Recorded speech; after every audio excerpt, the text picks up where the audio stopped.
আপনারা সবাই সঙ্গে ছিলেন, কাজে আমার নতুন করে বলতে হবে না। যা যা দৃশ্য, যা যা কথাগুলো বলা হয়েছে, এটা বর্ণনা যদি দিতে হয়, শব্দ যদি ব্যবহার করতে হয়, তাহলে বলতে হবে একটা বিভৎস দৃশ্য। এটা মানুষের মনুষ্যত্ববোধ বলে কোনো জিনিস যা আছে সেটার থেকে বহু গভীরে নিয়ে গেছে। এটা নিশ্চিহ্ন করার জন্য মনুষ্যত্ববোধ যেন কারো না থাকে। নৃশংস অবস্থা, প্রতিটি জিনিস যে হয়েছে এখানে যতটাই শুনি অবিশ্বাস্য মনে হয়। এটা কি আমাদেরই জগৎ, এটা কি আমাদেরই সমাজ, আমরা এটা করলাম? এবং যারা নিগৃহীত হয়েছে, যারা এটা শিকার হয়েছে, তারা আমাদের সঙ্গে আছে। তাদের মুখের থেকে শুনলাম কিভাবে হয়েছে। কোনো ব্যাখ্যা নাই। এটা ব্যাখ্যা থাকলে কিছু একটা হলে মানুষ বোঝে যে এটার কারণ ছিল। এটা বিনা কারণে রাস্তা থেকে উঠিয়ে আনার মতো কথা। বিনা দোষে কতগুলো সাক্ষী সাবুত হাজির করে সেই ওই এক্সপ্লোসিভ কতগুলো গাড়ির ভেতর ঢুকিয়ে দিয়ে তারা বলছে তুমি সন্ত্রাসী, জঙ্গি, এইগুলো বলে বলে তাকে নিয়ে আসা হয়েছে। এবং এইরকম ইন্টারোগেশন সেল, এরকম টর্চার সেল, এরকম টর্চার সেল সারা বাংলাদেশ জুড়ে আছে। সেটাও শুনলাম আজকে। আমার ধারণা ছিল যে এটা বোধহয় এখানে আয়নাগর বলতেছি কয়েকটা আছে, এখন শুনতেছি আয়নাগরের বিভিন্ন ভার্সন সারা দেশ জুড়ে আছে। কেউ বলছে 700, কেউ বলে 800। এতে সংখ্যাও নিরূপণ করা যায়নি পর্যন্ত। কতটা আছে, কতটা জানা আছে, কতটা অজানা রয়ে গেছে সেই জিনিসগুলো। আমরা এমনি শুনি আইয়ামে জাহেলিয়াত বলে একটা কথা আছে। এই গত সরকার এই আইএমএ জাহেলিয়াতকে প্রতিষ্ঠিত করে গেছে সর্বক্ষেত্রে। এটা তার একটা নমুনা। আর আমি কমিশনকে ধন্যবাদ জানাচ্ছি। তারা বহু কষ্ট করেছে।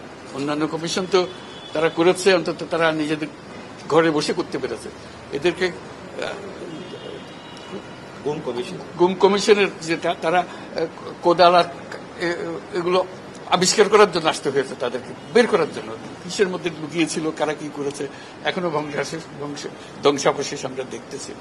কাজে আমরা দেশের যে চূড়ান্ত অবনতি, চূড়ান্ত রূপ দেখলাম সর্বক্ষেত্রে, এটা তার একটা প্রতিচ্ছবি। কাজে গুম কমিশন যেটা আমাদের সামনে নিয়ে আসলো, সেটা হলো যে কি পরিমাণে একটা দেশকে সর্বদিকে ধ্বংস করা যায়, এমনকি মানুষের একেবারে সামান্যতম যে মানবিক অধিকার সেটুকু থেকে বঞ্চিত করে রেখে দেওয়া হয়েছে। আজকে এটা জাতির জন্য একটা বড় চূড়ান্ত রকমের একটা ডকুমেন্ট হবে। আপনাদের সাক্ষী রেখে আপনাদেরকে নিয়ে এসে আমরা শরিক হলাম এটাতে। যারা এই ভুক্তভোগী তাদের সঙ্গে কথা বললাম, কয়েকজনের সঙ্গে। ভুক্তভোগীদের সংখ্যা আমার জানার মতো 1700 প্লাস, 1750 প্লাস এরকম যারা ভুক্তভোগী।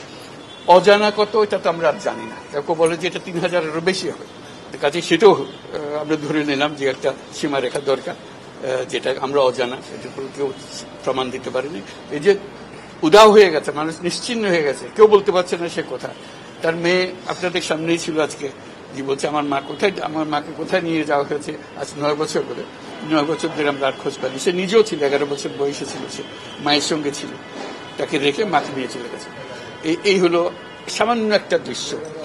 এই দৃশ্য বড় করুণ দৃশ্য। এবং এটার কঠিনতম যে লেসনটা হলো, যারা করেছে তারা আমাদেরই সন্তান, আমাদেরই ভাই, আমাদেরই ঘনিষ্ঠ আত্মীয়, তারাই করেছে। এবং আমরা এই সমাজকে যদি এর থেকে বের করে না আনতে পারি, তাহলে এই সমাজ তো টিকে থাকবে না। যে এইভাবে যদি আমাদের হয়, আমাদের সন্তানরাই যদি এগুলো করে, এবং তারা যদি এইরকম কাজ করতে পারে, যে মানুষের পক্ষে যেটা সম্ভব। একজন বলছিল ওই যে খুপড়ির মধ্যে তাকে রাখা হয়েছে, গ্রামে তো মুরগির খাঁচা এর চেয়ে বড় হয়।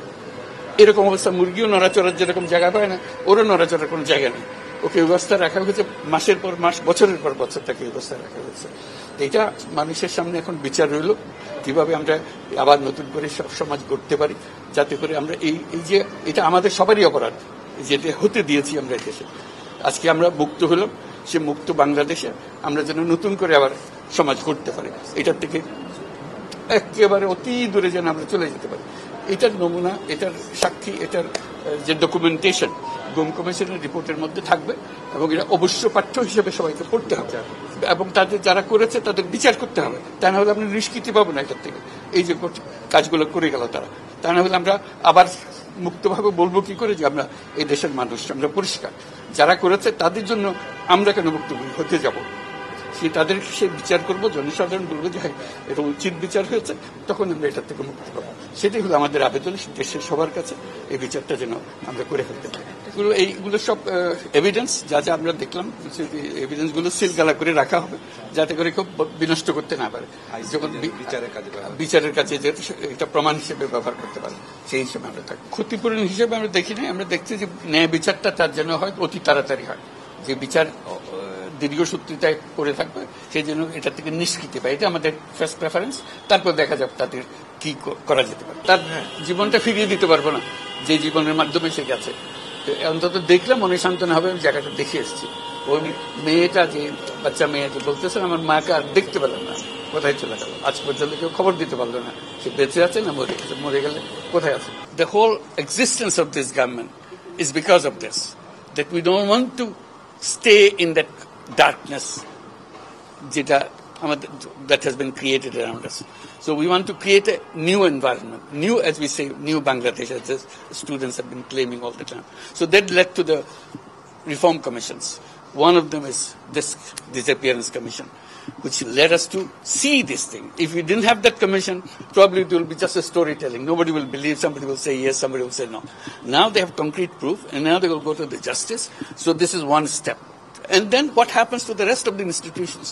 You are dealing with something that have done. Will this be repeated in future? That's something we have to make sure that it's not repeated in future. No way. Nowhere near it.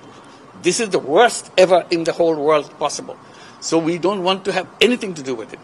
We'll be as normal as any civilized human being could be. So that's our commitment. That's what the reform commissions are all about. And since you asked the question, I'm very grateful to the Commission for taking the trouble. It was not an easy job. They had to fight in all directions to discover. This is a whole discovery mission. It's not as simple going and taking evidences and writing reports about it. So they had to really detectives in very serious way. And they're still worrying about whether we can keep the evidences as they are after all this thing happened. So this is our commitment. We want to create that society and that world for us.